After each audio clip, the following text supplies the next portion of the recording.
We have a question that what is the significance या फिर importance of our national song that is Vande मातरम।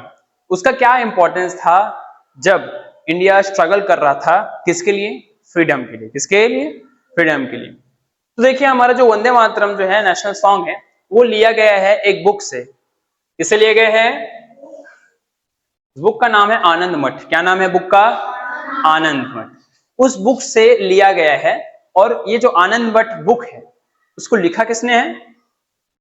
बंकिम चंद्र चटर्जी जी ने। इन्होंने लिखा है? बंकिम चंद्र चटर्जी इन्होंने लिखा है इस बुक को। किसको? आनंद मठ। और इन्होंने नेशनल सॉन्ग को भी लिखा है। अब देखो ये बुक लिखा है, इस बुक में से ही वो जो हमारा नेशनल सॉन्ग है वो लिया गया है।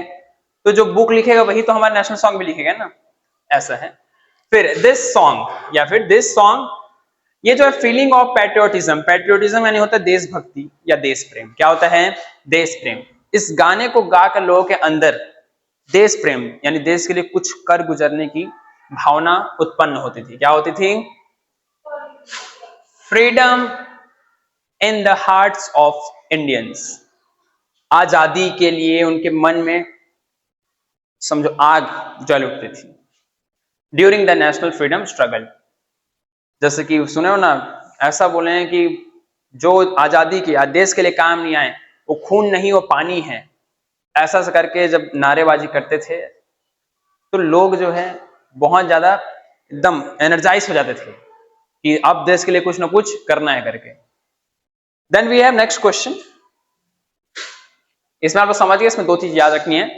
नेशनल सॉन्ग आनंद मठ इस बुक से लिया गया है और इस बुक को लिखा किसने? बंकिम चंद्र चटर्जी जी ने। तो बाकी ये सब तो अब देश प्रेम की भावना जो है जगाती है, ये जो सॉन्ग है वो आपको पता ही है।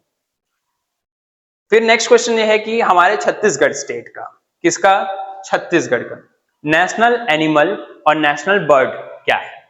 तो नेशनल एनिमल वन भैंसा। क्या है? वन भैंसा। वन यानी होता है जंगल, वन यानी जंगल। जंगल को इंग्लिश में क्या बोलते हैं बेटा? वाइल्ड बोलते हैं। और भैंसा को बफेलो। क्या बोलते हैं? बफेलो या बफेलो बोलते हैं, ठीक है, बफेलो। वहीं तरफ हम देखें स्टेट बर्ड। बर्ड यानी पक्षी, बर्ड यानी पक्षी। तो हमारा स्टेट बर्ड है पहाड़ी मैना। क्या है? पहाड़ी, पहाड़ यानी माउंटेन। तो ये मैना कहाँ मिलेगी? माउंटेन में मिलेगी। और आपको वीडियो का आपको कंपैरिजन भी बताया था कि मैना कैसा दिखते हैं, मैना और पहाड़ी मैना दोनों में फर्क है ना, ठीक है। उसका हम अपने डिजिटल बोर्ड में भी आप लोगों को बताया गया, ठीक है। इसका शॉर्ट्स भी आपको यूट्यूब में मिल जाएगा। तो पहाड़ी मैना जो है हमारे स्टेट का स्टेट बर्ड है। क्या है? स्टेट बर्ड, पहाड़ी मैना। मैना आप लोगों ने देखा वो आसपास रहता ही है, ये जो है पहाड़ी मैना है। क्या है? पहाड़ी मैना। So these are the things you have to know. इसको आप लोग याद करेंगे। Okay, thank you.